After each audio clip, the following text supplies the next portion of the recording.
भी लेके जाती है वो जो स्टेज है आत्मा आत्मा लेके नहीं जाती है, आत्मा स्वयं ही मन बुद्धि संस्कार सहित है।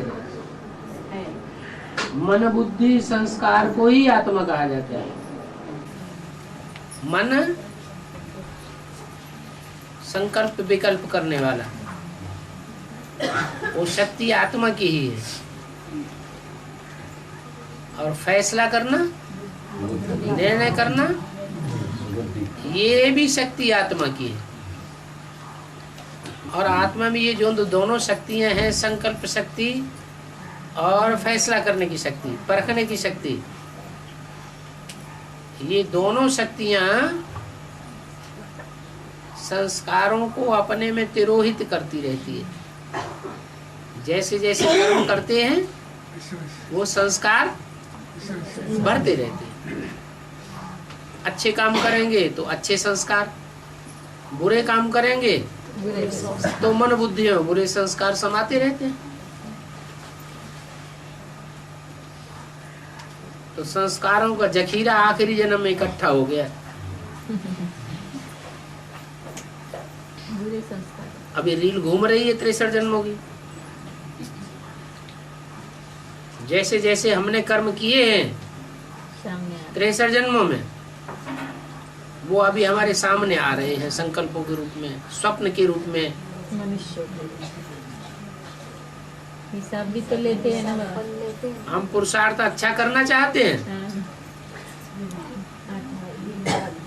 पुरुषार्थ हम अच्छा करना चाहते हैं, लेकिन खराब संस्कार उदय हो जाते हैं तो अच्छा पुरुषार्थ हो ही नहीं सकता। इतने प्रबल संस्कार होते हैं। इन 3 संस्कारों के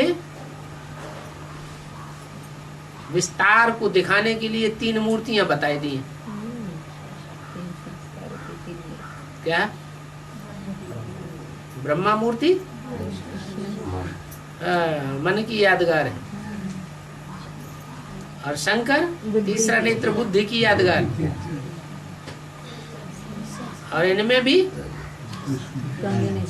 परिवर्तन करने वाला कौन? वो विष्णु को दिखाया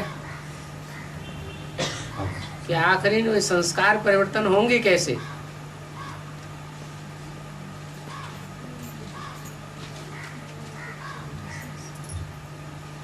तो आत्मा से संस्कार और बुद्धि अलग नहीं है।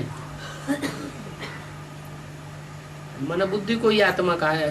वेदों में भी कहा हुआ है मनरेव आत्मा।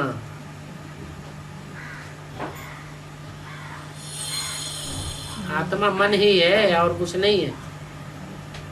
लेकिन मनुष्य की आत्मा मन है या भगवान की आत्मा मन है? मनुष्य की आत्मा मन है। मन चलायमान होता है तो मनुष्य कहा जाता है। मनुष्य का मन अगर चलायमान होना बंद हो जाए तो क्या कहा जाएगा? अमन चैन में रहने वाला देवता। और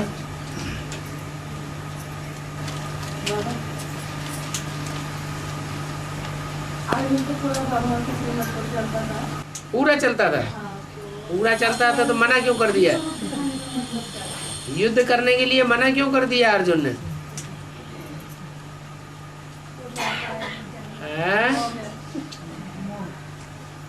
पूरा ही श्रीमत पर तो नहीं चलता। पूरा श्रीमत पर चलता होता तो सीधा ही स्वर्ग में जाता है। वो तो युधिष्ठिर ही गया स्वर्ग में, अर्जुन कहाँ गया स्वर्ग में? और तो बीच में ही लुढ़क गए। बाबा शुक परमानेंट रथ तो हमारे सामने अभी। अच्छा, तो मैं क्या परमानेंट रथ साकर में तो अभी से परमानेंट रथ को याद करना अच्छा है ना? नहीं नहीं, पक्का कर लो फिर याद करो। अभी से क्यों याद करोगे? जब तक पक्का ना हो जाए, निश्चित ना हो जाए, फिर याद क्यों करना है? अभी से बेकार चला जाएगा याद करना। निश्चित है, है? निश्चित है। पूछते काहे के लिए फिर? नहीं तो मैं क्या से तो कुछ संशय है तभी तो पूछा जाता है। संशय नहीं, हाँ संशय नहीं बाबा। अच्छा चलो। हाँ, जो सीढ़ी का चित्र है ना, हाँ उसमें त्रेता के अंत में 3 सीढ़ियाँ खंडित दिखाई गई है। हाँ तो नष्ट देव तो 4 है ना, है नष्ट देव 4 है। दष्ट देव 4 हैं तो एक तो जो उनमें जैसे है ही नहीं। तीन ही दिखाए। क्या उनमें एक जो है वो अष्टदेव में भी नहीं है और नष्ट देव में भी नहीं है। आर्य समाज। वो उनकी वैल्यू को दिखाने के लिए बीच में रख दिया है। क्या जैसे अष्ट रत्न होते हैं ना, एक दूसरे से ज्यादा वैल्यू वाले, लेकिन उनमें उनकी वैल्यू को दिखाने के लिए एक ऐसा है जिसकी कोई वैल्यू नहीं, बहुत मिल जाता है, पुखराज। पुखराज। वो पुखराज अष्टदेव में भी नहीं है तो नष्ट देव में भी नहीं है। इतनी भी ताकत नहीं रखता कि जो नष्ट देवों के साथ मिलकर के नष्ट होने का कार्य करा सके। स्थापना भी नहीं। शक्तिहीन फिर वो सूर्यवंश में कैसे आते हैं? है। सूर्यवंश ग्रुप में कैसे आते हैं? अरे वो बस उसको दूसरों की वैल्यू को दिखाने के लिए दिखाया गया। लेकिन उनका पुरुषत्व तो ऐसा होगा ना। पुरुषत्व तो सबसे नीचा हो गया। वो मणका 12 मणकों में कैसा मणका हुआ? निम्न कोटि का मणका हो गया। और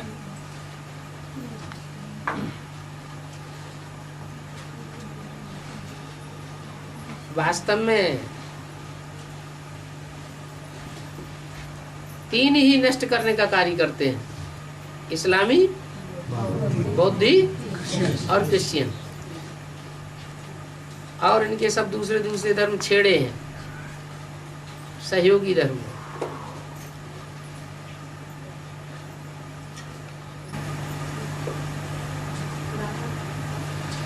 इंडिया टीवी में ये बताया है कि 1 दिसंबर 2012 में हैं? सृष्टि का विनाश होने वाला है। तो माया सभ्यता क्या बात होगा? माया सभ्यता करके इंडिया टीवी में आया है। माया सभ्यता। माया कैलेंडर है बोला। हाँ माया कैलेंडर बोलते हैं। हाँ। तो उसमें आया है कि 21 दिसंबर 2012 में सृष्टि का विनाश होने वाला है। हाँ, तो वो माया सभ्यता क्या बात होगा? ये सब मायावी बातें हैं तो मायावी सभ्यता लिख दी है। उनको पता ही नहीं है कि 2012 में जो विनाश होगा ब्रह्मा कुमारी हो। वो हद की बात है या बेहद की बात है? वेद के बाद एक की बात। पृथ्वी अपनी धुरी चेंज करेगी, विनाश हो जाएगा। तो पृथ्वी कोई चैतन्य माता है या कोई जड़ जमीन का गोला है? चैतन्य माता। तो उसमें परिवर्तन आएगा, उसकी बुद्धि चेंज हो जाएगी। बाबा कैसेट नंबर 850 में बताया है कि फर्स्ट ब्रह्मा जो बताया है, हैं? प्रथम ब्रह्मा, हैं? पहला ब्रह्मा, हैं? तो प्रजापिता, सेकंड ब्रह्मा छोटी माता, 3 नंबर का पहला ब्रह्मा प्रजापिता। अगर प्रजापिता पहला ब्रह्मा है तो प्रजापिता को पहला ब्राह्मण क्यों कहा? नहीं पहले ब्रह्मा के पहले ब्राह्मण? नहीं, पहले ब्राह्मण बना हैं? पहले ब्राह्मण बना। ब्राह्मण बिना ब्रह्मा के कैसे बन जाएगा?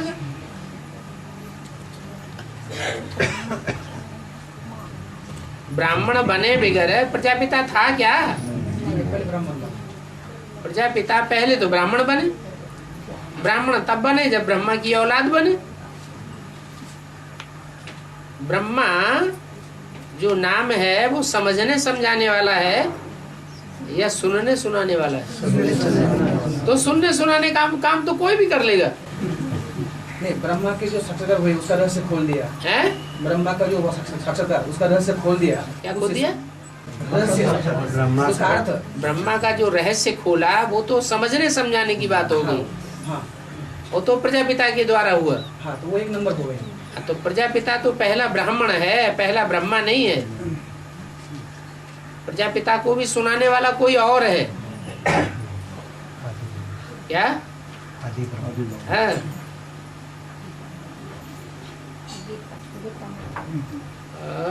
तो फिर गीता माता फर्स्ट ब्रह्मा हो गई ना। है? गीता माता फर्स्ट ब्रह्मा हो गई। अब गीता माता भी कोई एक है, एक झूठी गीता है, एक सच्ची गीता। गीताएं भी तो 2 हो गई। हैं?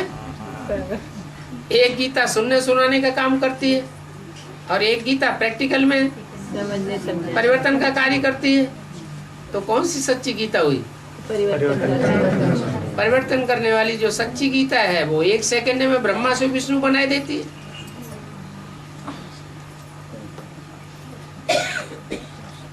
और मगर युधिष्ठिर सीधा स्वर्ग में गया। अभी है बोला। युद्ध में स्थिर रहेंगे तो सीधे ही शरीर से स्वर्ग में जाएंगे। तो युधिष्ठिर तो ब्रह्मा को बताएं। हाँ, कहाँ गया वो सीधा स्वर्ग में? वो ब्रह्मा की बात थोड़ी ही है। ब्रह्मा वो अव्वल नंबर आपने मान लिया नहीं, है?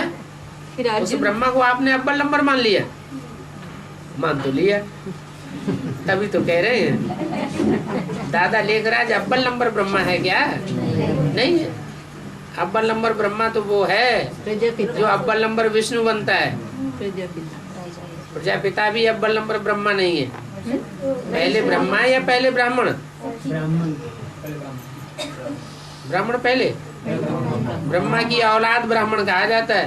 पहले ब्रह्मा। माने ब्राह्मण बनाने वाला कोई ब्रह्मा भी होना चाहिए। तो अर्जुन फिर हैं? अर्जुन गया नहीं बोले। अर्जुन ये तो बताया कि 5 प्रकार के पांडव हैं। एक तो सूर्यवंशी, उनका हेड बता दिया युधिष्ठिर। युधिष्ठिर। दूसरे भीम, भीम। उनका मुखिया बता दिया शंकर। हाँ जी। और तीसरा अर्जुन। अर्जुन जिसने पुरुषार्थ का अर्जन किया। वैष्णवी। फिर नकुल, नहीं स्कूल। न स्कूल का न उस स्कूल का। देवता भी नहीं बन पाए और पक्के विदेशी भी नहीं बन पाए। और फिर सहदेव, देवता खुद तो नहीं बने लेकिन देवताओं का सदैव सहयोग दिया। तो ये 5 प्रकार के पांडव हो गए जिन्होंने राइटियस पार्ट बजाया है, लेफ्टिस्ट पार्ट नहीं बजाया है। जो लेफ्टिस्ट पार्ट बजाने वाले हैं वो कौरव और यादव हो गए।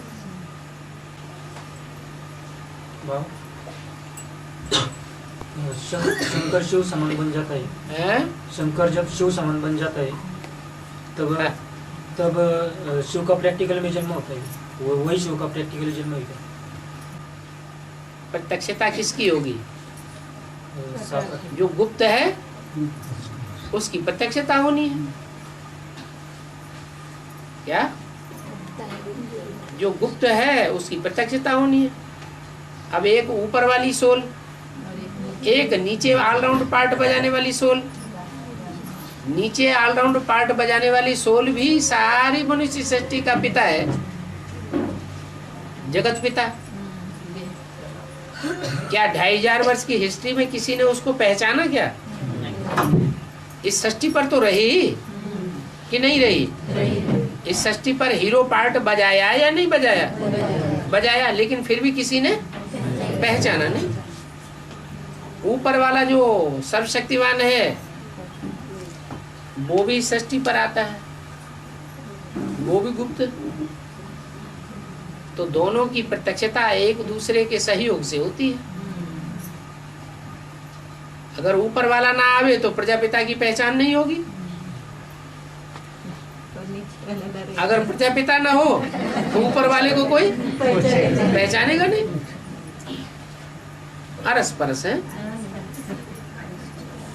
एक भोक्ता भोगी और एक अभोक्ता।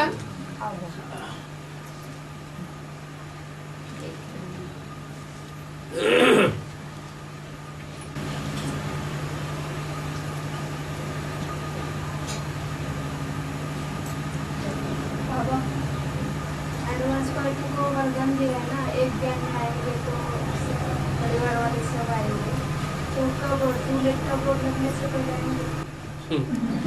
ज्ञान में आएंगे। जो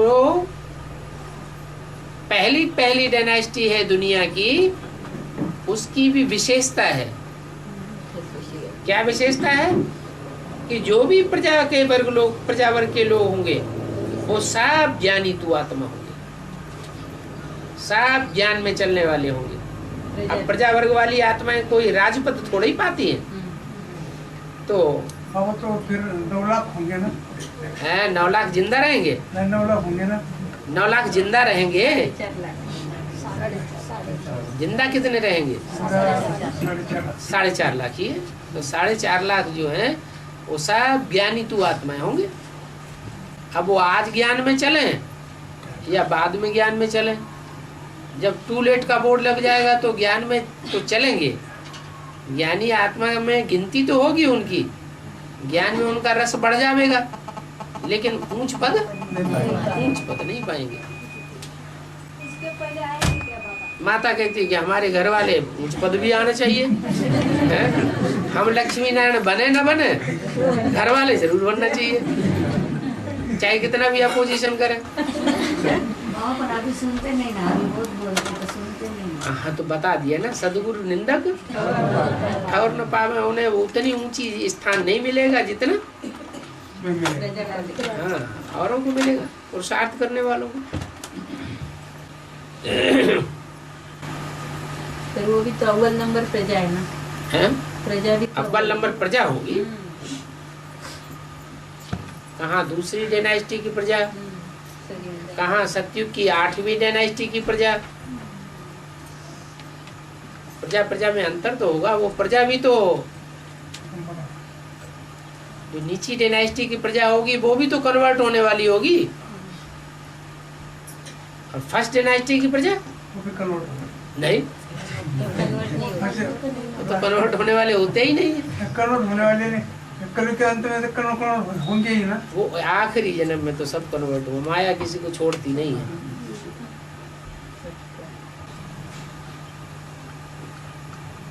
बाबा बाकी दुनिया में जब मकान बनाते हैं तो इंजीनियर प्लानिंग करते हैं, इंजीनियर प्लानिंग करते हैं, प्लानिंग करते हैं। हाँ, और जो वर्कर होते हैं वो प्रैक्टिकली करते हैं, प्रैक्टिकली मकान खड़ा करते हैं।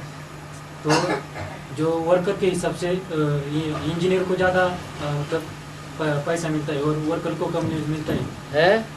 लेकिन ये यहाँ ज्ञान में तो उल्टा है।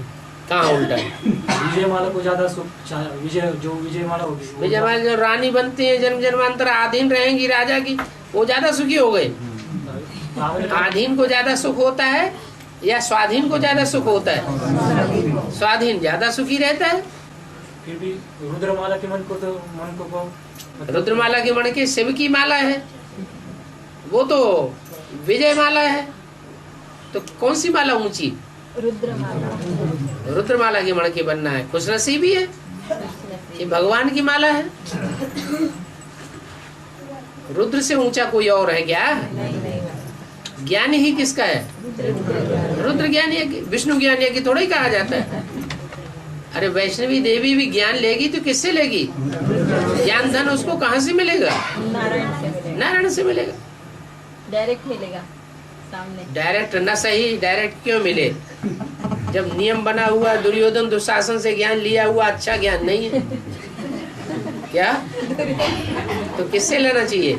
कन्या माताओं से ज्ञान मिले वो ज्यादा अच्छा, या पुरुष चोले से ज्ञान मिले वो अच्छा? कन्या माताओं से ज्ञान मिले, उनके मुख से सुनना सुनाना अच्छा लगता है।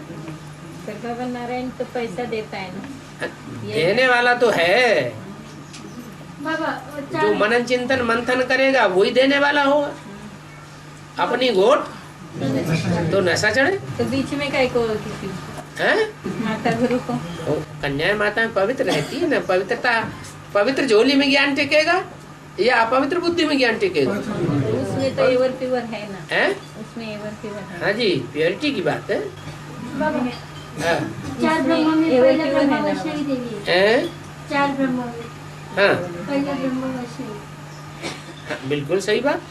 दूसरा गीता, अव्वल नंबर ब्रह्मा होगा तो अव्वल नंबर विष्णु भी तो मिलेगा।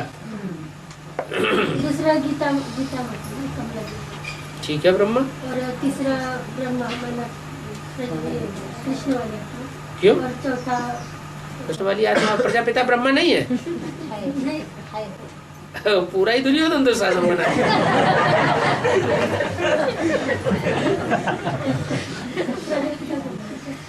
उसमें तो एवर पीवर है बाबा, वो दुर्योधन दुशासन कहते हैं। है। उसमें एवर पीवर प्रवेश है। वो तो प्रवेश होने की वजह से है ना। हाँ, तो उसमें वो ब्रह्मा में प्रवेश है। तो उसमें एवर ब्रह्मा थोड़े ही एवर प्योर होता है। ब्रह्मा एवर प्योर है या शिव एवर प्योर है? शिव एवर प्योर है। हाँ, पुरुषार्थ करने से लास्ट में एवर प्योर बन जाता है। जो बच्चों ने जिस ब्रह्म से जन्म लिया वो उसी को फॉलो हैं? जिन बच्चों ने जिन ब्रह्म से ज्ञान लिया ज्ञान देने वाला तो एक ही है, प्रजापिता। शिव ही है। हाँ, लेकिन प्रजापिता के अंदर ही ज्ञान मिलता है। बाकी ब्रह्मा तो सब सुनने सुनाने वाले हैं ना। सुनने सुनाने वालों को ज्ञान देने वाला थोड़ा ही कहेंगे। समझने वाला। हाँ जी।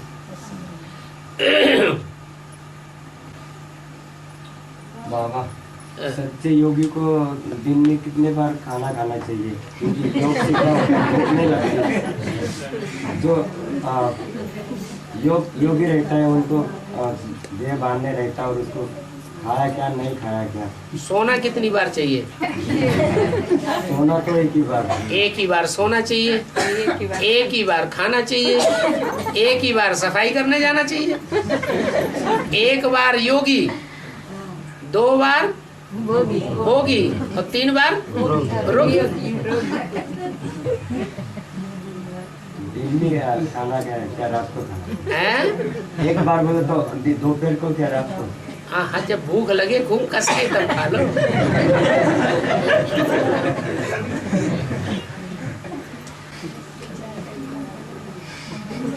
बाबा, परमधामी स्टेज और नारायणी नशा उसको है। परमधामी स्टेज और नारायणी नशा। परमधामी स्टेज तो निराकारी स्टेज है।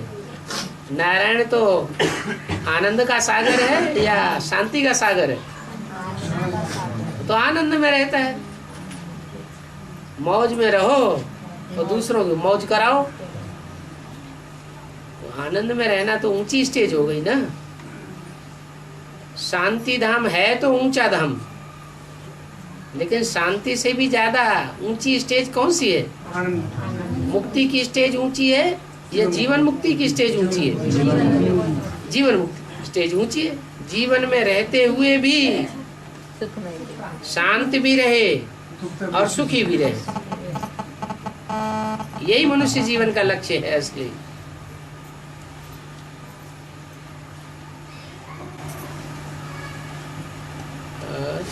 तो बाबा, ब्रह्म कुमार वाले बोलते तुम मुरली में आ जाओ, परिवार बहुत कम हुआ है। मुरली में आ जाओ। उनसे पूछो मुरली किसे कहा जाता है? उनसे पूछो तो कि मुरली किसको कहा जाता है, सो तो बताओ। तुम्हारे ब्रह्मा बाबा ने मुरली किसको बताया है? जो डायरेक्ट मुख से सुनी जाए सो मुरली, टैप रिकॉर्ड से सुनी जाए तो सेकंड क्लास हो जाती है, और जो सुन करके या पढ़ करके कागज पे पढ़ी जाए, दूसरा कोई पढ़ के सुनाए, वो 3rd क्लास मुरली हो जाती है। बीच में ही काट दो बात को। उनको बोला था हम नहीं आएंगे, उनको नहीं बोला। मैं बोला परिवार बहुत कम हुआ है, तुम बुलाते हैं, नहीं जाऊंगा। निमंत्रण लेता। बाबा, ब्रह्मा को चतुरानन पंचानन कहते हैं, तो 5 नंबर का ब्रह्मा कौन सा है? जिसका सर काट दिया गया। सर काट दिया जाता है तो आत्मा अलग हो जाती है ना, है? हाँ, तो ब्रह्मा जो है, ब्रह्मा जितनों के नाम ब्रह्मा ही बने रहे, सर नहीं कटा, तो देहाभिमानी दाढ़ी मूछ वाले रहे या आत्माभिमानी हो गए? देहाभिमानी है तो ब्रह्मा है। सर कट गया तो ब्रह्मा नहीं रहे, विष्णु। और चारों ब्रह्मा को चलाने वाला हो गया। विष्णु भी नहीं, विष्णु भी ब्रह्मा है। ब्रह्मा से विष्णु, वो भी क्या है? वो भी तो ब्रह्मा है। सर किसका कट गया? प्रजापिता का सर कट गया। फिर बकरे का सर। वो तो दिखाया है, प्रभुता पाए काहे मदन आई। हर चीज दुनिया की पहले सतो प्रधान, फिर बाद में तमो प्रधान बनती है। मनुष्य सृष्टि का पिता भी पहले सतो प्रधान पार्ट बजाता है, अंत में तमो प्रधान पार्ट बजाता है। राम ही रावण बनता है। रावण ही राम बनता है।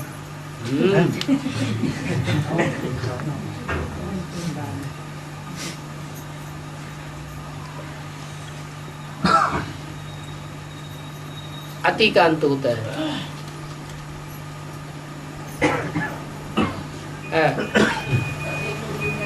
सुना है काशी में शरीर छोड़ा तो स्वर्ग में रहेगा। हैं? काशी काशी में में शरीर छोड़ेगा तो स्वर्ग में जाएगा। हाँ। उसका अर्थ ये है कि काशी का अर्थ ये होता है जहाँ काश्य तेज से भरी पूरी नगरी हो।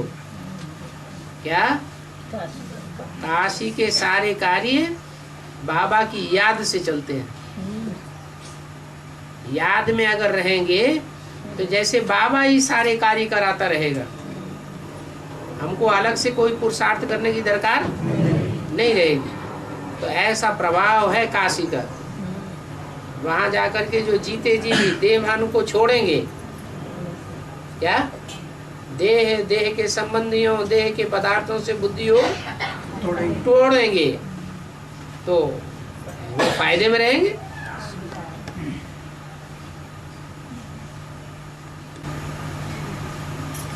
और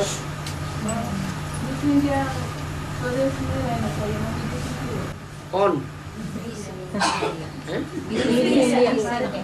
भारत माता बाबा। हाँ, विदेश में क्यों है बोले स्वदेश में रहना चाहिए। अच्छे अच्छे हैंड्स विदेश में भेजे जाते हैं या स्वदेश में रहते हैं? विदेश में। आजकल का जो पढ़ा लिखा तबक्का है, जो ज्यादा बुद्धिमान भारत का तबक्का है, वो विदेश में जा रहा है या स्वदेश में उसको पैसा ज्यादा मिल रहा है? उसको ज्यादा प्राप्ति कहाँ हो रही है? विदेशियों को कदर है और स्वदेशियों के यहाँ बुद्धिमान तबक्के की कदर ही नहीं है। इसलिए वैष्णवी भी कहाँ सेवा कर रही है? विदेश में। क्यों? सबसे बड़ी सेवा क्या है? पवित्रता नहीं, सबसे बड़ी सेवा है बाप को प्रत्यक्ष करना। तो ठीक है, प्योरिटी की पावर ही प्रत्यक्ष करेगी, लेकिन सबसे बड़ी सेवा है क्या? बाप को प्रत्यक्ष करना। और बाप को प्रत्यक्ष स्वदेशी करेंगे या विदेशी करेंगे? तो विदेश में अगर वैष्णवी है तो बुरा है क्या? अच्छी बात है ना। इसलिए ग्रामानुसार उसको रखा है। हाँ।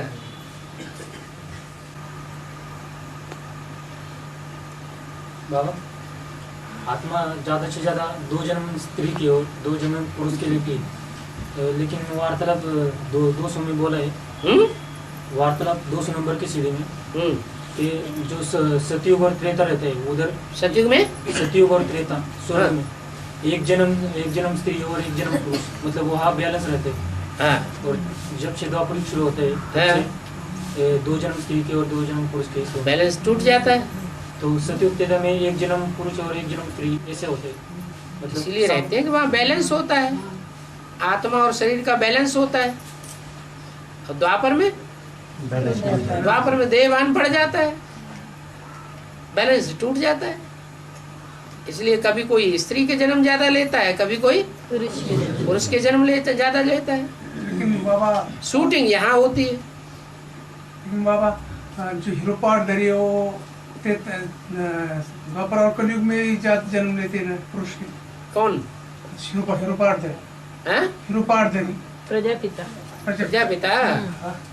जिसने यहाँ जितना जास्ती याद किया होगा, वो याद की पावर से उतना जास्ती सुख भोगेगा। स्त्री जाति ज्यादा सुख भोगती है या पुरुष जाति ज्यादा सुख भोगती है? पुरुष ज्यादा सुख भोगते हैं। रुद्रमाला के मणके ज्यादा सुख भोगते हैं ये विजयमाला के मण के ज्यादा सुख भोगते हैं? रुद्रमाला के मण के पुरुष है ना, इसे ज्यादा सुख भोगते हैं। ज्यादा पुरुष जन्म रुद्रमाला के होंगे, रुद्रमाला के मणकों के होंगे, या विजयमाला के मणकों के ज्यादा पुरुष जन्म होंगे? रुद्रमाला जो चंद्रवंशी हैं, चंद्रवंशी मण के हैं, राधा जैसे, वो स्त्री जन्म ज्यादा लेंगे। जितना अव्वल नंबर का मण का होगा चंद्रवंशियों का, पहले नंबर का, उतना जास्ती स्त्री चोला लेगा। लेकिन होते निश्चिंत हैं। या राजाओं को तो दुनिया भर की चिंता, दुनिया भर की परेशानी। ज्यादा सुख कैसे भोगते हैं? रुद्रमाला के मन के ज्यादा सुख कैसे भोगते हैं? ज्यादा सुख, विकारी सुख ज्यादा भोगते हैं, उधर निर्विकारी सुख भी ज्यादा भोगते हैं।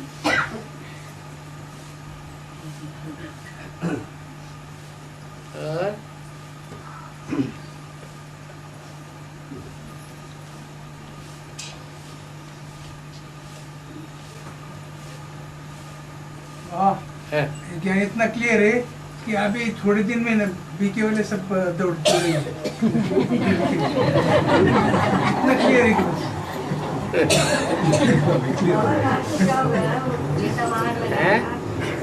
पाठशाला में बाहर झंडा लगा है, वो झंडा देख के बीके का स्थान है उसके, वो आ गए घर में। हम बोले आ गए तो बाबा की कैसेट लगी थी, तो बोले भी नहीं, बोले मैं उधर जाना है। मैं बोली बैठो थोड़ी कैसेट सुनो, फिर आपको तुमको बताएंगे। वो बैठ लो, उनको इतना अच्छा लगा, त्रिमूर्ति ने समझाया तो अच्छा लगा उनको। उधर मैं प्रश्न पूछती तो उसका उत्तर ही नहीं देती। वो बहुत ऐसे बड़ी सर्विस करती है, सीखेगी, कोर्स लेगी तभी तो उत्तर देगी, बिना कोर्स के कैसे? वो बोले मैं रोज पूछती तो वो कुछ बताते कि नहीं, ऐसे ढूंढ के आई, कोई उसको बताया कि नहीं।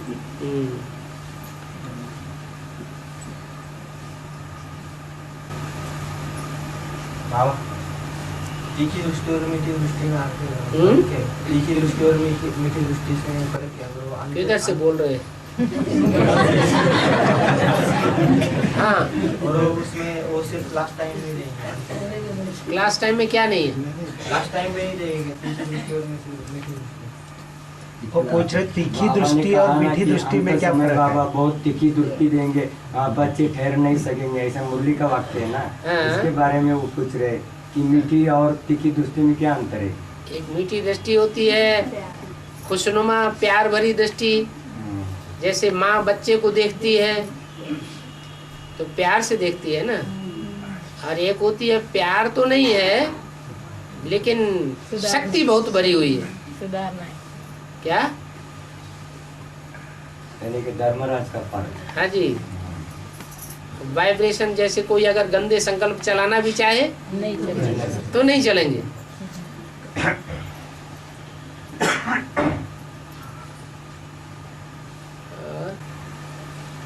बाबा द्वापर युग में वाल्मीकि ऋषि हुए थे। वाल्मीकि ऋषि, द्वापर युग में वाल्मीकि ऋषि ने वाल्मीकि रामायण लिखी। हाँ, तो वो जब रामायण लिखने से पहले, रामायण लिखने से पहले वो चोर थे, कहते, ठीक है, तो उन्होंने मारा का जप किया, यानी राम के अपोजिट होता है मारा, राम शब्द का जप। तो उनको मतलब दिखाते कि सिद्धि प्राप्त हुई, और उन्होंने रामायण लिखी। फिर ये राम के अपोजिट मतलब जप करके मारा का जप करके कैसे बाबा कैसे मतलब सिद्धि? तो भक्ति मार्ग वालों ने कथा कहानियां बनाई हैं, बाबा ने ये बात थोड़ी बताई है। दो ही शब्द हैं, अक्षर है, रा और म। कोई भी पहले बोलो, फिर वो बोलने से राम भी हो जाएगा और मरा भी हो जाएगा। जीते जी मरा तो राम बन जाएगा कि नहीं? ये वाले कवाल नहीं बन गया।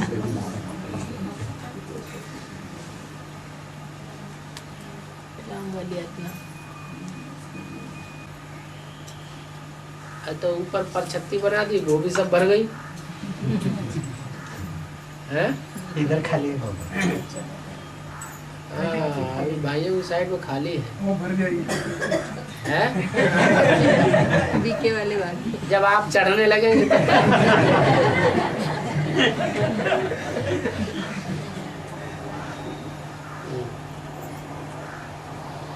और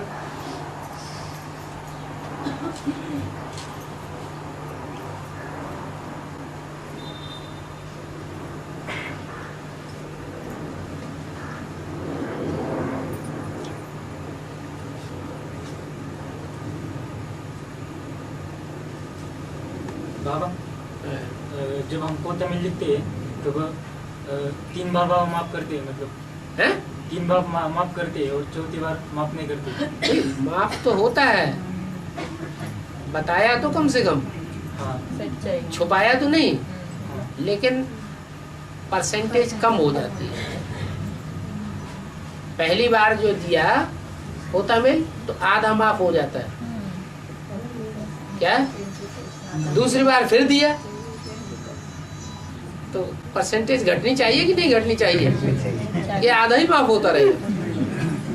तो जितनी बार देते जाएंगे उतना परसेंटेज घटती जाएगी, देते देते देते देते 1% रह जाएगा माफ होना, बाकी सब धर्मराज के खाते में जाएगा। बाबा भक्ति मार्ग में 4 धाम की यात्रा बताया है। यहाँ ज्ञान मार्ग में कंपिल, फर्रुखाबाद, दिल्ली और चंडीगढ़ को 4 धाम कहे क्या? ऐसे थोड़े ही अपनी मनमत पे थोड़ी सारी बातें बना लेनी।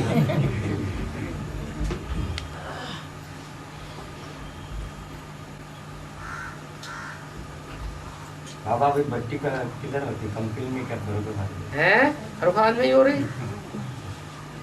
जब तक कंपिल का मकान नहीं बनता है तब तक फर्रुखाबाद में ही है। श्री के चित्र में राम सोया हुआ है। राम हाँ पुरुषार्थ में पड़ा हुआ है। अब ब्रह्मा वाली आत्मा फिर भी खड़ी हुई है, ठीक है। क्रिश्चियन न ज्यादा पतित होते हैं न ज्यादा पावन बनते। क्रिश्चियन और क्राइस्ट और कृष्ण की राशि मिलाई जाती है। तो ब्रह्मा बाबा कृष्ण की आत्मा है या नहीं है? तो वो भी आखिरी जन्म में पूरा चौपट में नहीं गिरते हैं, और राम वाली आत्मा तो एकदम पटाक। हाँ।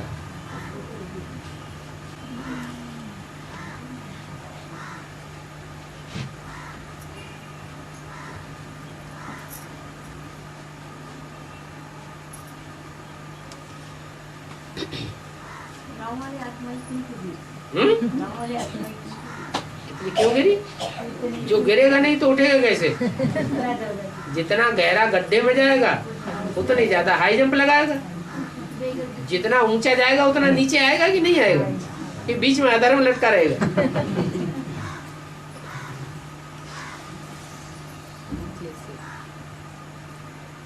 ये भी तो ऑलराउंड पार्ट बजाने की क्षमता की बात है ना।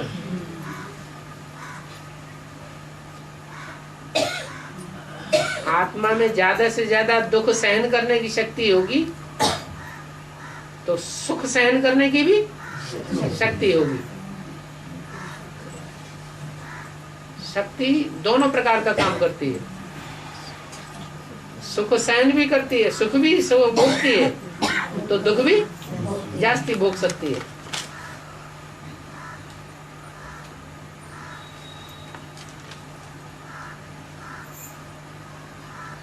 चलो